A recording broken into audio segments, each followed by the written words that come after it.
What is going on, YouTube? Welcome back to Fireside Rangers. I'm your host, Eric Wilson. Today, going solo to talk about the NHL entry draft last night. The Rangers used their 30th overall pick to draft EJ Emery.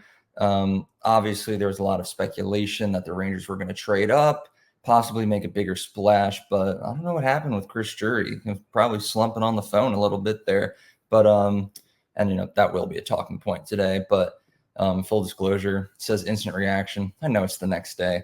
Was planning on doing this right after the Rangers made their move, but it took like 4 hours for the Rangers to make their move. So we're doing it the next morning, but I'm going to get right into this. But before I do, if you guys are watching, please make sure that you like, subscribe, ring that bell so you don't miss a notification. We're this close to hitting 2,000 subscribers. So if you guys want to see that 2,000 subscriber special that we're cooking up, please smash that subscribe button.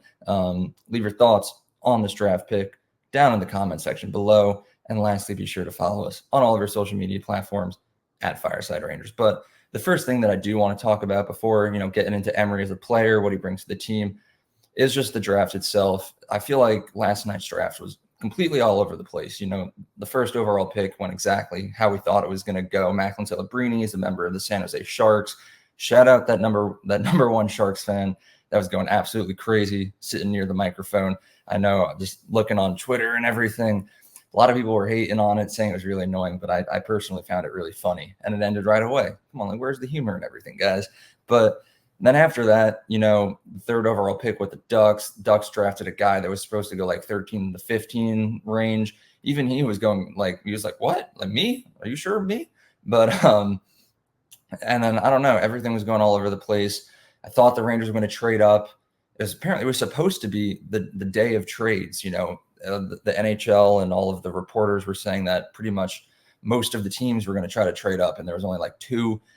So that first trade where the Wild moved up one spot, I thought that was going to be us. I saw the trade card come in, the horn went off. I'm like, this is it. Rangers making their splash.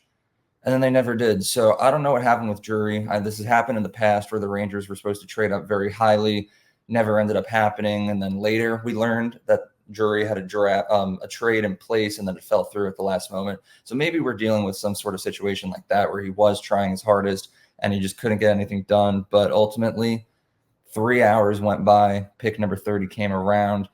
Me and Tony's favorite prospect, Dean Letourneau, went to the Boston Bruins. I know I said in a previous episode that whatever team he went to, I would be following heavily this season just to see how he performs. I'm not going to do that anymore because he went to the Bruins, and I don't like the Bruins. But at the end of the day, pick number 30 came around, and the Rangers draft EJ Emery, a defenseman who played in North Dakota, or he's about to play in North Dakota, was a member of the USHL this past season. He's a solid defenseman. And, honestly, I think with all the players that were left on the board, probably the best choice the Rangers could have made. I'm not unhappy about it. I'm sad that the players that we were talking about and wanted the Rangers to get did go elsewhere. But I think Drury did a good job with the number 30 pick. Would have liked to see him move up, get a bigger fish, but I'm satisfied with it, to say the least. I hope James Dolan is happy that the Rangers kept this first round pick to use it at the Sphere and not get better players at the trade deadline last season. But that is an entirely other discussion that unfortunately I don't have time to get into right now. You guys know how we feel about James Dolan on this channel. But let's talk about Emery. Looking at elite prospects right now, the defenseman is 6'3", 185 pounds. So he's a tall guy. Obviously, 185 pounds, he could look to gain some weight, but he's 18 years old. By the time he makes the NHL roster, I'm sure he's going to be even bigger than he is now, which, size is the thing that the Rangers are lacking, especially with Jacob Trouba potentially on his way out and Keandre Miller becoming a free agent next season. Not sure what's going to happen to either of them, but as I'll get into in a little bit, Emery does have a lot of similarities to both of those players. But looking at just the type of player that he is, Elite Prospects has him labeled as a defensive defenseman, a mobile defenseman, and a PK specialist. I think those are all three things that the Rangers are currently lacking that could benefit them very well in the future. Obviously, defensive defenseman, something we've been lacking. In the past, we've labeled Jacob Trouba as that until he kind of fell off. Lindgren, I would also label as a defensive defenseman. His future's up in the air currently. Rangers are reportedly grinding to re-sign him by the time July 1st rolls around.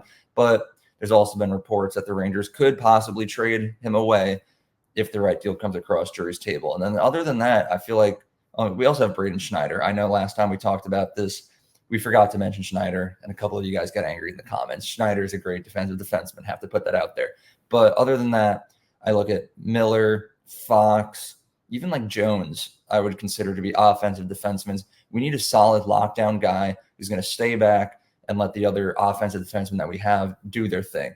So seeing that Emery is labeled as that is a good sign. Mobile defenseman is also good because when I look at defensive defensemen on the team, I just keep repeating that word. It's like a tongue twister. I look at Lindgren. Yeah, he's great at playing defense, but he doesn't really have speed. He doesn't really have agility. And at the end of the day, he is kind of tiny. So to see a guy who's 6'3" with great speed, great agility in Emery, I think that's a big benefit. And the fact that he's good on the penalty kill, we have a solid penalty kill. It was pretty high up close in the league this year, but who knows how it's going to be in 4 or 5 years whenever Emery's ready to crack the NHL. So having a guy who is going to be good on special teams, great at defense, and is able to skate pretty well, I think that's a pretty solid sign. Now, I do want to dive into Elite Prospects 2024 NHL Draft Guide. This is the official description that they have for Emery. It says, Emery absorbs and erases opposing rushes with smooth backward strides and a stable, perfect posture. Stick in front of him, extended but not overreaching. He pushes opponents wide and pivots onto them, knocking the puck away with a precise poke check. Now, when I read that description, I think of one player in particular, Keandre Miller. And honestly, with his size and the physicality that he brings to the team, I see remnants of Jacob Trouba. That description reminds me of Keandre Miller. So, in my opinion, at least, I would like to hear how you guys feel down in the comment section below.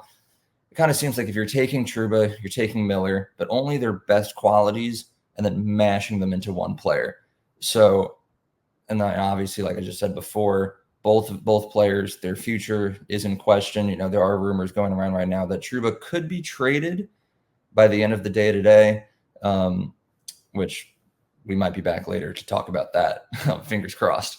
I don't know. I think it's nice to have a guy in the system who could serve as a good backup. If we are going to lose these players by the time Emery's ready to go, he could slide in and it would be like they never left. But like I said, only the good ways. The only thing when I'm just looking at this, also shout out Elite Prospects. Having this makes this so much easier. The one thing I am seeing that Emery could improve on is his offensive ability. Now he's going to play for the University of North Dakota in the NCAA this upcoming season. So I'm excited to see how he's going to perform.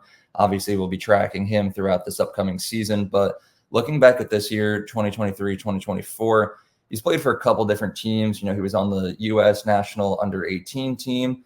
He played in 61 games, only had 16 points, all assists. Then he played a little bit for the U.S. NTDP Juniors of the USHL. I'm not even going to try to guess what that stands for. U.S. National Development. I don't know. Played in 27 games, only 6 assists for 6 points. So again, he's not scoring goals at all. And then he played for the USA in the World Junior Championship, 6 assists in 7 games, no goals. So his best performance there was in the World Juniors, almost a point per game. But again, all assists. This guy doesn't score goals. And, again, kind of reminiscent of Ryan Lindgren at that point, where he's a solid defensive defenseman. He's going to stay back. He's going to lock down the D, not going to let anyone by him, but he's also not really contributing in the offensive zone at all. I don't know if that's something that the Rangers development team can change about him. Maybe that's just who he is. He plays defense. He's not going to score that many points. He's not going to be like Adam Fox. He's not going to be like Keandre Miller in that aspect where he can produce in the offensive zone as well. But as I stated earlier, that's not really what the Rangers need right now. Sure, Adam Fox can score as many points as he wants, but he's not going to be as elite defensively as Ryan Lindgren, his defensive partner. So wherever Emery ends up playing when he cracks the NHL, he's going to stay back. He's going to make the big hits. He's going to make all the amazing defensive plays. And whoever he's paired with, hopefully, will have a little bit of an offensive side there where he can skate up the ice and he can score all of the points and the goals and all of that. So, adding a little bit of an offensive touch to Emery's game, I think would be a positive. But at the end of the day, if it doesn't happen, doesn't happen. Just utilize his elite defensive play and we'll be fine. Honestly, like I said before I wrap up, I would have liked to see the Rangers trade up, maybe make a bigger splash at the draft, but Drury did a fine job, and I'm happy with this pick. So, factoring in what the Rangers could have done and then what they ended up with, I'm going to give this pick like a B plus. I think it's a B plus, like a solid 7 out of 10. So I'm happy, but I'd be more than happy to hear how you guys are feeling about this pick. Just looking upon social media so far last night and this morning, I think the fan base is kind of in unison here. We're all satisfied with this pick, but maybe we would have liked to see a little bit more. So please blow up that comment section below. Love to hear your opinions. If you guys did enjoy today's episode, please like, subscribe, ring that bell so you don't miss notification. And lastly, be sure to follow us on all of our social media platforms at Fireside Rangers. We might be back later this evening to talk about a potential Trouba trade. So if you want to see that, please subscribe. Like I said, 2,000 subscriber special coming up soon. Have a good one, and let's go Rangers.